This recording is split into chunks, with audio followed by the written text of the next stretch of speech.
Welcome back to Larry's Anything Goes. Hopefully you guys are having a great and exceptional day. All right, today's word of the day, and it actually coexists with a lot of things that are happening in today's world, is methadone.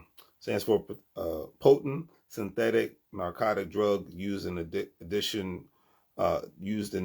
treatment programs. Now, methadone. I chose this word because a lot of people are narcotics. A lot of people feed into our addiction, or they help us get away from our addictions.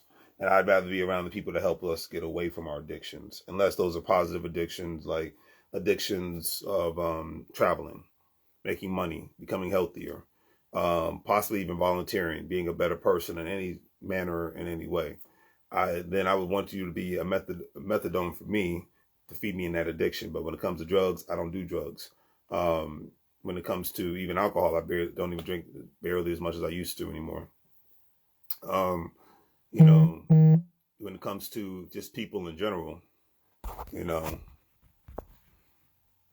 when it comes to people in general, these are things that either you're going to be an asset or you're going to be a liability. As EYL University says, assets over liabilities. And I always say assets not just about money. It's about, hey, do you bring good information? Do you give good tips in regards to ways to work out, ways to work my business, ways to get a certification, ways for me to get a better job, ways for a person to be a better parent, a better spouse, that makes you an asset, or even fun to be around. Because a lot of people are not in the tech. We live in a time now where more people are more infatuated with technology than we are with actual people. So for you, especially even for me, I mean, I'd rather have my cell phone than have most people around me, or my laptop than most people around me. So if I like being around you, that says a lot, and it should be the same thing for me. If you like being around me, then that should say a lot, whether it's man or female, because nowadays it's like more people, including myself, are much more pickier in regards to who they associate with on any level, because a lot of people can be a tick and they do their best, their darndest to suck you dry. And that's just what it is. Excuse me. So today's quote of the day is by Jay-Z. He says, "I'm not interested in politics. I have zero interest. I have interest in hope and people." I like that because when I was in my 20s, that was the Obama era, the Bush Obama era. And, I grew up in the DMV. So everybody, thinks that they're a political scholar and love, especially my elders at the time when I was in my early to mid 20s.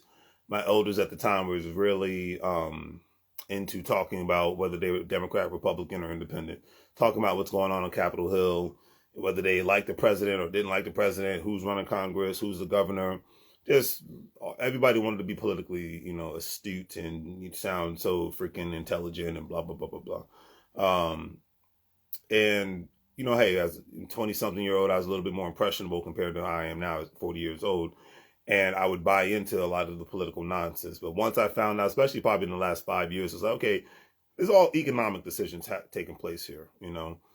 Why am I not hearing more about the economic decisions that happen in the around the country and around the world? But I hear about every other issue that's on the table, but the economic ones. Because and I was having a discussion with a friend of mine earlier. I was like, I luckily since 2017-18. I've learned the language of rich people. Not now, am I fully bilingual when it comes to what the subject matters and the language that rich people speak? No, but I'm a heck of a lot better compared to what I was back in 2015, 2018. Meaning, they're always discussing the economy and how they can benefit from it, how they can capitalize on it in a capitalistic society. Regardless who's in the White House, governor's house, mayor's house, regardless who's running the state senate, who's running Congress, they are trying to figure out how they're going to capitalize in today's market and in tomorrow's market.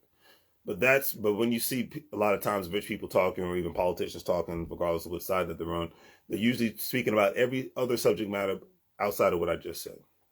And so my mindset is that's why even whether you like him or not, Robert Kiyosaki, Dr. Boyce Watkins, and people like them, EYL University, Hood University, when they're speaking the language of economics in regards to the stock market, in regards to real estate, in regards to owning a business at various levels, internet, brick and mortar, whatever have you, they're speaking that language, and they're speaking the language of getting access to capital in a capitalistic society. So that makes a lot of sense. But just speaking about every other issue outside of what I just said all the time is nothing at this point in 2023 going into 2024 is nothing but a distraction, because we are living in a time now, and even listening to Timothy Ward this morning, you have to be more fun. The main reason why I started making content, because I love the fact that there were so many platforms talking about economics, and I was like, hey, I have my opinion, so let me put it out there. Am I an expert? No. Am I an economist? No. Am I a financial professional? No. But I do my research. I make my money, make my investments, and I go from there. Sell my products on my online store. I go from there. All right. But the main reason why I started doing this was because I'm like, hey, I have something to say, and this is my specific opinion. This is my perspective. And the beautiful, I've always said, look, I growing up in the DMV area as an adult. George Bush was the president. Barack Obama was the president. Donald Trump was the president. Joe Biden was the president. The economic game remains the same regardless of who's in the White House or regardless of who's running Congress, because all these people have investments in various different vehicles, from real estate, other corporations, the stock market, bonds, the whole nine. So they have a stake in ensuring that the country remains functioning, one, for law and order, two, because they're making money. And is there anything wrong with that? No, there's not. But that's the thing. So more working people should have debates about the best stocks to buy, the best real estate to buy, the best businesses to open up, the best businesses to invest in, the best life insurance policies to have, the best cryptos to buy, whatever, things in regards to what you should invest in and what you should collaborate on. These are the conversations that more working people should have as far as actual heated debates. Having a heated debate over football and a video game and over politics is not my forte. And I think for working people, I'm not saying you should stop having those debates, but I think those debates should be this important, and economic debates should be this important, period.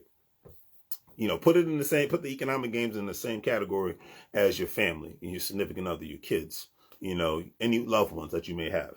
Put it at that same level of importance, because going into 2024, I think it's going to be a very black and white year. And I can't wait till the election's over with, because I don't care. But it's going to be a very black and white year. Why? Because it's going to be, the riders are going to win, and the people that are not riding, in regards to trying to increase their value, trying to increase their income, increase their savings, and increase their asset classes, and increase the value of people that you're around, then you're going to get rode on. It's the old saying, you're going to ride, you're going to get rode on. And more people in 2024 are going to get rode on, because if you just want to be online or play video games or debating things that have nothing to do with increasing your income, value, assets, savings, even, your health and whatnot, those are the things that are going to matter. All these stupid distractions, especially when it comes to celebrity nonsense, it doesn't matter. You see my channel, I usually talk about celebrities when there's an economic play. Period. So, on that note, do the great 3 things: like, share, and subscribe. Have a good day. And as I always say, make money moves, or you're going to live broke like a fool.